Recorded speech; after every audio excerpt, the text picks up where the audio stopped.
नया चैप्टर है industrial chemistry, उसको हम डिस्कस करेंगे और इसमें हमारा जो पहला टॉपिक होगा वो है डाइस। डाइस के बारे में हम डिस्कशन करेंगे।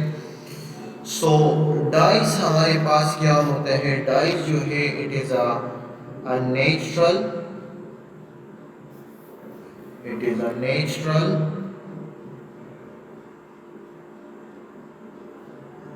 और सिंथेटिक, ये नेचुरल भी हो सकते हैं एंड सिंथेटिक सब्सटेंस भी हो सकते हैं। इट इज अ नेचुरल और synthetic substance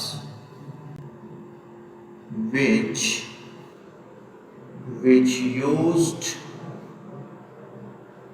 to add a color of something। मतलब अगर मैं इसको किसी चीज में ऐड कर दूं, यहाँ पर नोट कर दें, तो ये उसको, उस सब्सटेंस को कलर प्रोवाइड करेगा। जो कलर प्रोवाइड करेगा उसको हम डाइस कहेंगे। या इसको हम एक और तरीके से भी एक्सप्लेन कर सकते हैं कि डाइस हमारे पास दैट सब्सटेंस, ये एक ऐसा सब्सटेंस होगा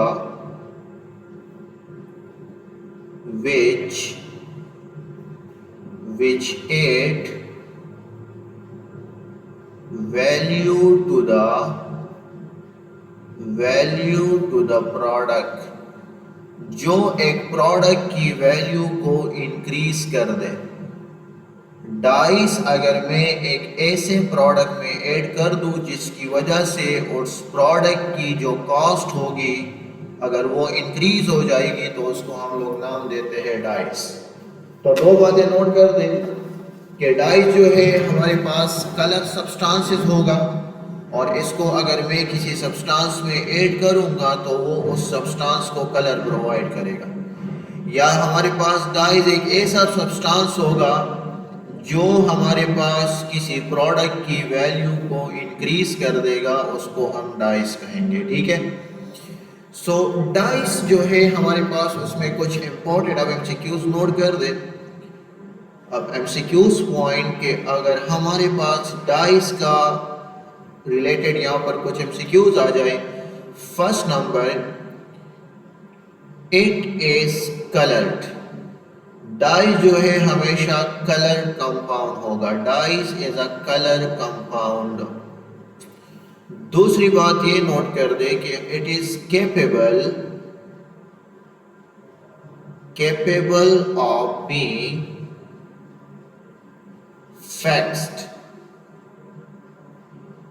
फैक्स्ड टू द फैब्रिक। ये फैब्रिक के साथ फैक्स हो सकता है, ये नोट कर दे। ये हमारे पास फैक्स होगा फैब्रिक के साथ, तो इसको हम डाइस, ये एक डाइस की प्रॉपर्टी है। नेक्स्ट पॉइंट जो है कि it is in solution form. Dice जो है हमारे पास सोल्यूशन फॉर्म में प्रेजेंट होगा। तो यार अगर सोल्यूशन फॉर्म में प्रेजेंट होगा तो क्या मैं ऐसे लिख सकता हूं कि dyes are soluble in water. Dyes are soluble in water. अच्छा, एक एक्सेप्शनल केस होगा, यहाँ पर एक डाइस है कि वो वाटर में सॉल्युबल नहीं है, लेकिन मोस्टली डाइस जो है वो सॉल्युबल इन वाटर होंगे। एंड नेक्स्ट वन जो है,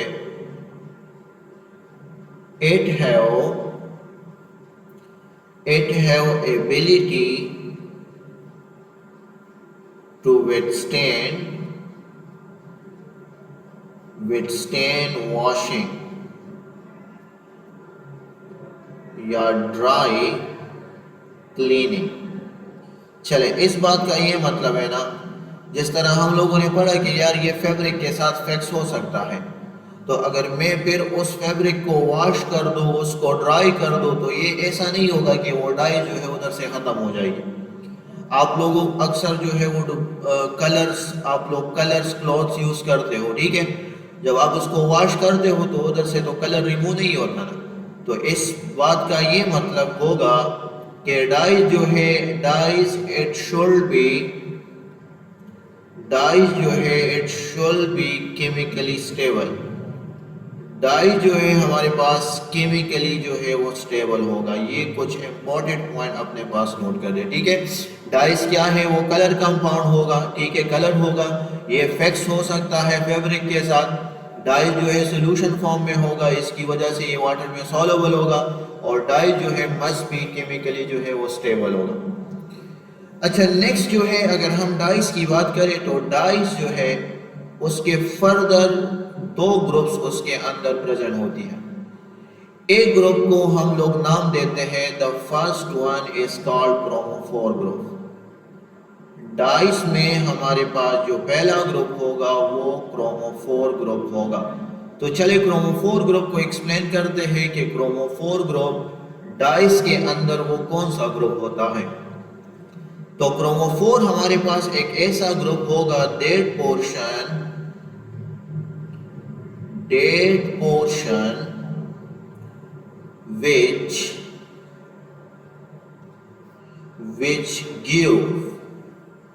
which give color to the dyes। तो यहाँ पर MCQs याद रखें कि अगर आपसे पूछा हो कि यार वो कौन सा पोर्शन होगा जो डाइस को कलर प्रोवाइड करेगा, तो आपका आंसर होना चाहिए कि यार वो क्रोमोफोर ग्रुप होगा। क्रोमोफोर ग्रुप जिसकी वजह से कलर आता है, जो डाइस को कलर प्रोवाइड करेगा, उसको हम क्रोमोफोर ग्रुप कहते हैं। और दूसरा हमारे पास है the next one is auxochrome group. तो ऑक्सोक्रोम ये डाइस के अंदर एक ऐसा ग्रुप होगा जिसकी वजह से कोई कलर तो नहीं आता, but the dead group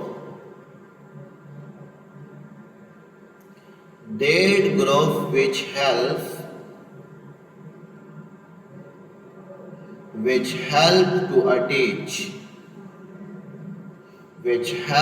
attach the dyes यानी कलर विथ फैब्रिक।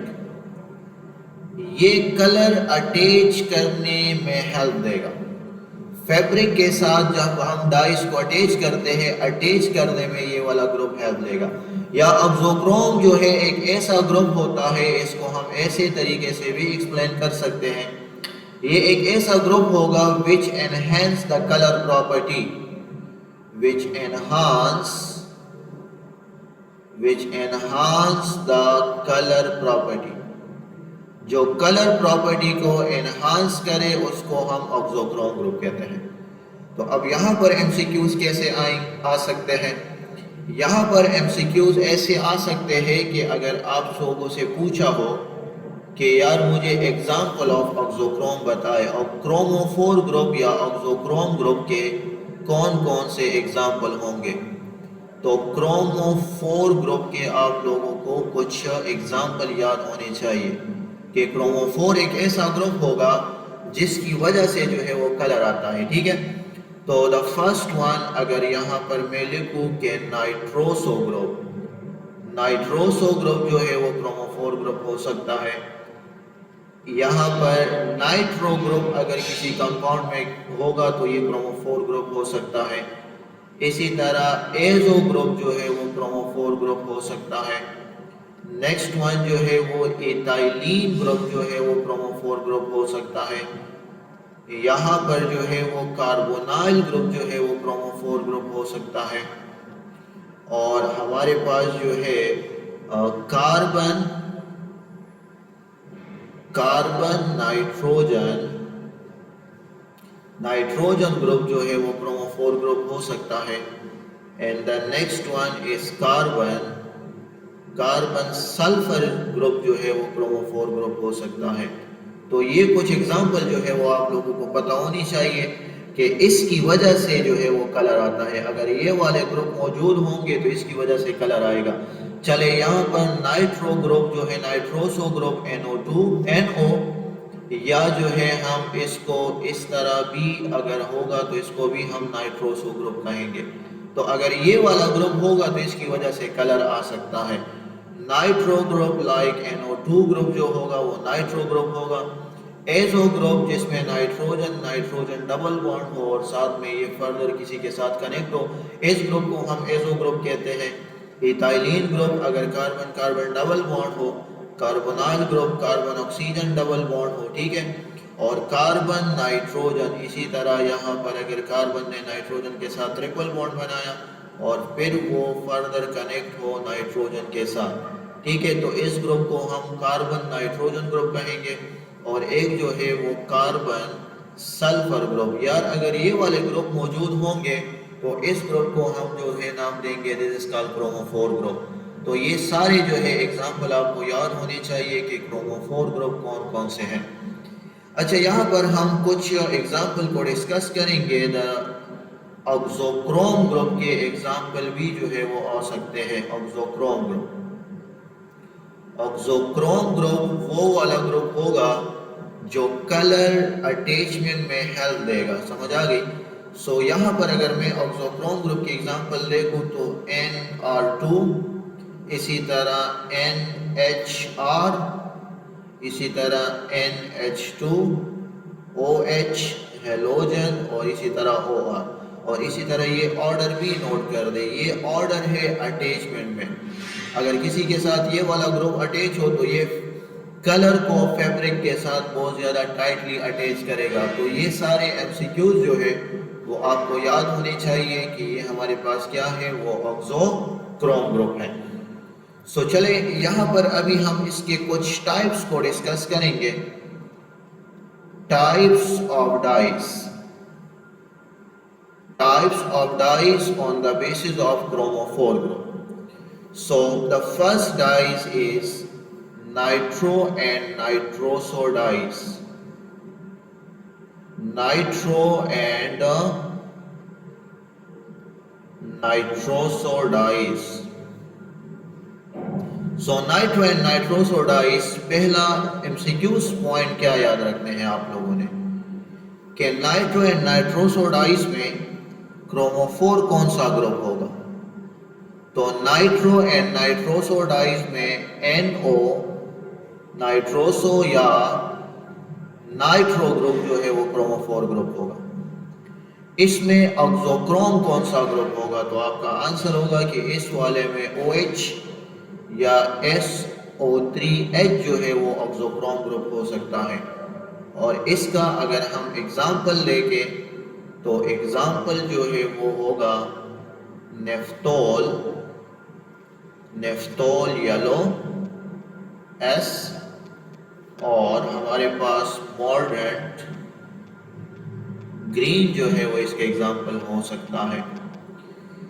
तो यहाँ पर अगर हम इसका स्ट्रक्चर ड्रा करें, स्ट्रक्चर ड्रा करने की कोई ज़रूरत तो नहीं है, लेकिन जस्ट आप लोगों को MCQs के लिए ये हर एक डाइज में ये 3 बातें आप लोगों को याद होनी चाहिए कि उस डाइज में क्रोमोफोर ग्रुप कौन सा है, ऑक्सोक्रोम ग्रुप कौन सा है और इसका एग्जाम्पल क्या है। चले नेफ्टोल येलो का अगर मैं एग्जांपल देखूँ तो इसमें हमारे पास 2 बेंजीन रिंग कनेक्ट होते हैं। यहाँ पर NO2 ग्रुप होगा, यहाँ पर भी जो है वो NO2 ग्रुप होगा और यहाँ पर SO3H होगा और यहाँ पर भी हमारे पास जो है वो ONA होता है। तो अगर मैं यहाँ पर देखूँ तो यहाँ पर जो क्रोमोफोर ग्रुप है वो NO2 है और ऑक्सोक्रोम ग्रुप जो है वो SO3H है। और मॉडर्न ग्रीन का अगर मैं एग्जांपल देखूँ तो मॉडर्न ग्रीन का एग्जांपल 2 बेंजीन रिंग को मैं कंबाइन कर लूँगा और यहाँ पर जो है यहाँ पर अगर हम देखें तो नाइट्रोजन इसने डबल बॉन्ड बनाया होगा और यहाँ पर जो है वो OH होगा, ठीक है। तो this is called modern green. तो ये 3 MCQs आपने याद रखने हैं। चलो नेक्स्ट वन का जो हमारा डाइस होगा this is called azo dyes. The next one is the azo dyes. तो एजोडाइस को हम इस तरह डिफाइन करेंगे कि एजोडाइस में सेकेंड नंबर पे हमारे पास है एजोडाइस। तो एजोडाइस में वही MCQs याद रखिए कि इसमें हमारे पास जो क्रोमोफोर ग्रुप होता है वो एजो ग्रुप होगा। Azo group is a chromophore group. Azo dyes में जो ऑक्सोक्रोम ग्रुप होगा वो हमारे पास NH2 हो सकता है, इसी तरह NR2 हो सकता है, इसी तरह OH हो सकता है और SOH हो सकता है। और इसका अगर हम एग्जांपल लें कि azo dyes this is the largest group of dyes, तो पैरा रेड जो है हमारे पास एजोडाइज का एग्जांपल है। इसी तरह कॉन्गो रेड जो है वो हमारे पास एजोडाइज का एग्जांपल है। और बिस्मार्क ब्राउन जो होगा वो हमारे पास एजोडाइज का एग्जांपल होगा। तो ये एमसीक्यूज आप लोगों ने याद रखने हैं कि इसमें क्रोमोफोर, ऑक्सोक्रोम और साथ में इसके एग्जांपल क्या है। यहाँ पे फॉर एग्जांपल अगर मैं पैरा रेड का अगर आप लोगों को स्ट्रक्चर ड्रा करूँ तो पैरा रेड में 2 बेंजीन रिंग होते हैं और यहाँ पर जो है वो OH होगा, this is the auxochrome group. और यहाँ पर NHN2 मतलब 2 नाइट्रोजन के दरमियान डबल बॉन्ड होगा और ये फर्दर एक बेंजीन रिंग के साथ कनेक्ट हो जाता है। तो यहाँ पर अगर मैं देखूँ तो एजो ग्रुप जो है इसमें क्रोमोफोर ग्रुप होगा, तो दिस इज कॉल्ड एजोडाइज। और थर्ड टाइप जो है हमारे पास है, the third type is try aryl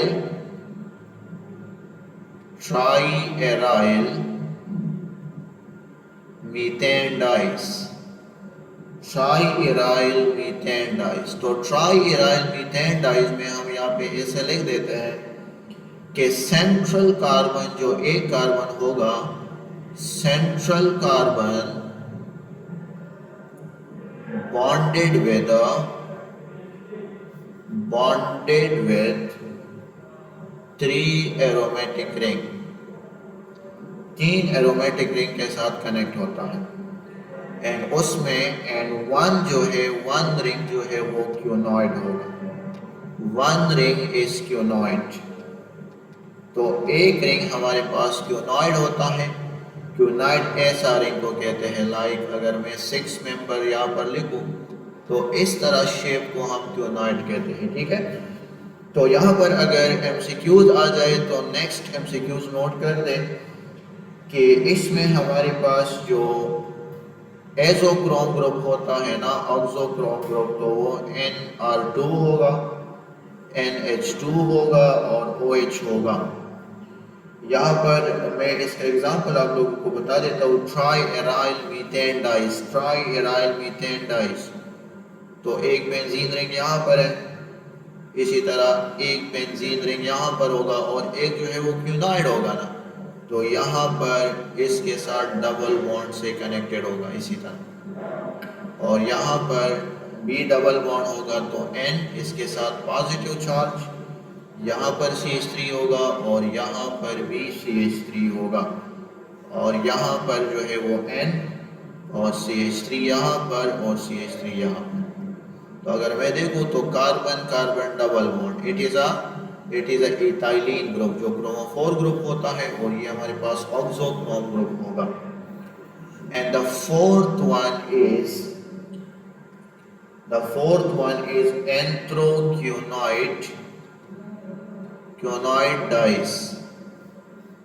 तो इसमें जो क्रोमोफोर ग्रुप होगा एमसीक्यूज के लिए, तो क्रोमोफोर ग्रुप हमारे पास होगा, क्रोमोफोर ग्रुप पैराक्यूनॉइड जो है वो क्रोमोफोर ग्रुप होता है। इसमें हमारे पास जो ऑक्सोक्रोम ग्रुप होगा वो OH होता है और इसका जो एग्जाम्पल है वो हमारे पास है एलिज़ेरीन जो है वो इसका एग्जाम्पल हो जाएगा। लाइक यहाँ पर इसका स्ट्रक्चर ऐसा है, ये 2 बेंजीन रिंग होंगे, यहाँ पर OH अटैच होगा, यहाँ पर OH अटैच होगा और इसी तरह एक रिंग जो है वो क्यूनॉइड होगा, ठीक है। तो यहाँ पर अगर मैं देखूँ तो कार्बोनाइल ग्रुप इसमें मौजूद है जो कि एज अ क्रोमोफोर ग्रुप का काम दे रहा है। और 5th नंबर पर जो है वो है हमारे पास एंटीगोडाइज। तो एंटीगोडाइज जो है ये अपने पास एमसीक्यूज नोट कर दे कि it is insoluble in water.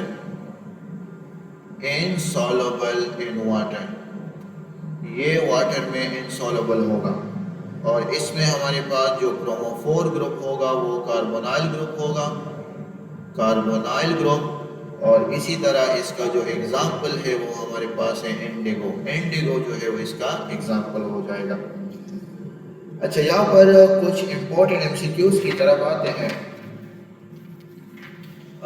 कुछ इंपॉर्टेंट पॉइंट्स की तरफ आते हैं। नेक्स्ट वन जो है हमारा, अक्सर यहाँ पर पूछते हैं कि यार मुझे नेचुरल डाइज बता दें, नेचुरल डाइज जिसको हम नेचुरल सोर्स से लेते हैं, नेचुरल डाइज। तो नेचुरल डाइज आप लोगों ने याद रखना है। इंडिगो जो है वो हमारे पास एक नेचुरल डाइज है जिसको हम इंडिगो प्लांट से ले सकते हैं, ठीक है। नेक्स्ट जो है आप लोगों ने याद रखना है एलिजरीन, एलिजरीन जो है हमारे पास नेचुरल डाइज है जिसको हम मेडर रूट से ले सकते हैं, ठीक है। और एक जो हमारे पास है कोक्सिनाइल डाइज जिसको हम इंसेक्ट से जो है वो लेते हैं। तो ये अपने पास एमसीक्यूज के लिए नोट कर दे, it is a natural dyes example. और अगर आपसे एमसीक्यूज में पूछे कि मुझे सिंथेटिक डाइज का एग्जांपल बता दें, तो सिंथेटिक डाइज जिसको हम खुद बना सकते हैं लेबोरेटरी में, तो एक हमारे पास है मिथाइल ऑरेंज जो कि एक इंडिकेटर है। तो मिथाइल ऑरेंज जो है वो हमारे पास एक सिंथेटिक डाइज है। इसी तरह कॉन्गो रेड जो है वो हमारे पास एक सिंथेटिक डाइज है। और इसी तरह हमारे पास क्रिस्टल वायलेट जो है वो एक सिंथेटिक डाइज है। तो ये कुछ एमसीक्यूज जरा नोट कर दें। और यहाँ पर एक इम्पॉर्टेंट एमसीक्यूज याद रखें कि the first synthetic dyes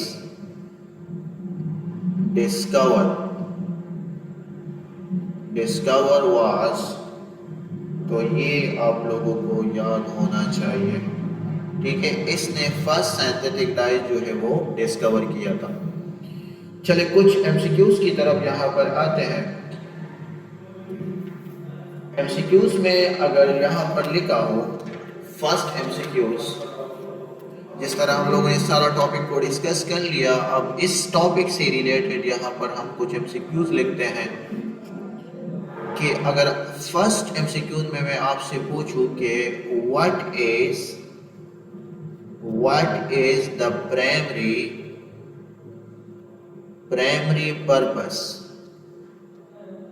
primary purpose of using dyes, primary purpose of using dyes, dyes का जो प्राइमरी पर्पस होगा, डाइज को हम क्यों यूज करते हैं। तो यहाँ पर जो आप लोगों का करेक्ट ऑप्शन होना चाहिए टू इम्पैक्ट, ये आप लोगों ने ऑप्शन देखना है, to impact colour to fabrics, to impact colour to fabrics, ये अपने पास नोट कर दें। फैब्रिक्स को कलर देने के लिए, उसके लिए हम डाइज की जो है वो यूज करते हैं। चलो नेक्स्ट एमसीक्यूज में अगर आपसे ये बात पूछी हो कि इसमें मुझे जो है व्हाट इज विच वन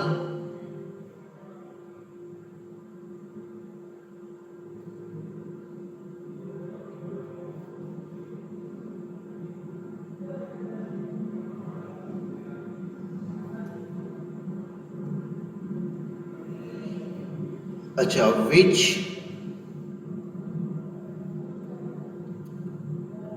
यहाँ पर which one is a type of natural dyes। मुझे यहाँ पर नेचुरल डाइज का अगर आपसे पूछा हो एग्जाम्पल, तो ये तो एमसीक्यूज ऑलरेडी हम लोगों ने कर लिया। आप लोगों को पता होना चाहिए कि नेचुरल डाइज जो है वो कौन कौन से, ठीक है। तो यहाँ पर अगर आप प्रीवियस स्लाइड में आ जाए तो इंडिगो, एलिजरीन, ये कुछ एग्जाम्पल आपको याद होनी चाहिए कि ये हमारे पास जो है वो नेचुरल डाइज के एग्जाम्पल हैं।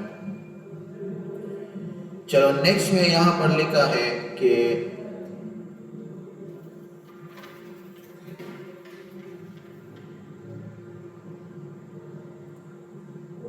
विच पर्पस या which property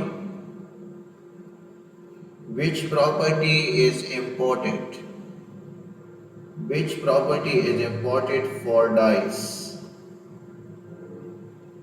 dyes used in textile.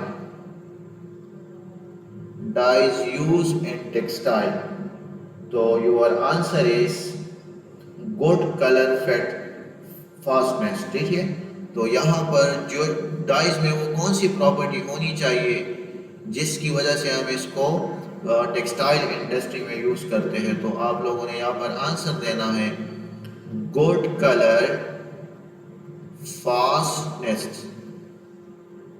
यहाँ पर ये वाली प्रॉपर्टी होनी चाहिए डाइज के अंदर। चलिए यहाँ पे एक नेक्स्ट एमसीक्यू डिस्कस करते हैं। सिंथेटिक डाइज जो है, synthetic dyes are obtained उसको हम प्रिपेयर करते हैं ओवर नेचुरल डाइस के ऊपर। तो सिंथेटिक डाइस को हम नेचुरल डाइस के ऊपर क्यों प्रिपेयर कर रहे हैं? तो आप लोगों का यहाँ पर जो आंसर होगा, to offer better, they offer better fastness and consistency। इस प्रॉपर्टी की वजह से हम सिंथेटिक डाइस को नेचुरल डाइस के ऊपर जो है वो प्रेफरेंस कर रहे हैं। So this is all about the dyes topic. Thank you, अल्लाह हाफिज़।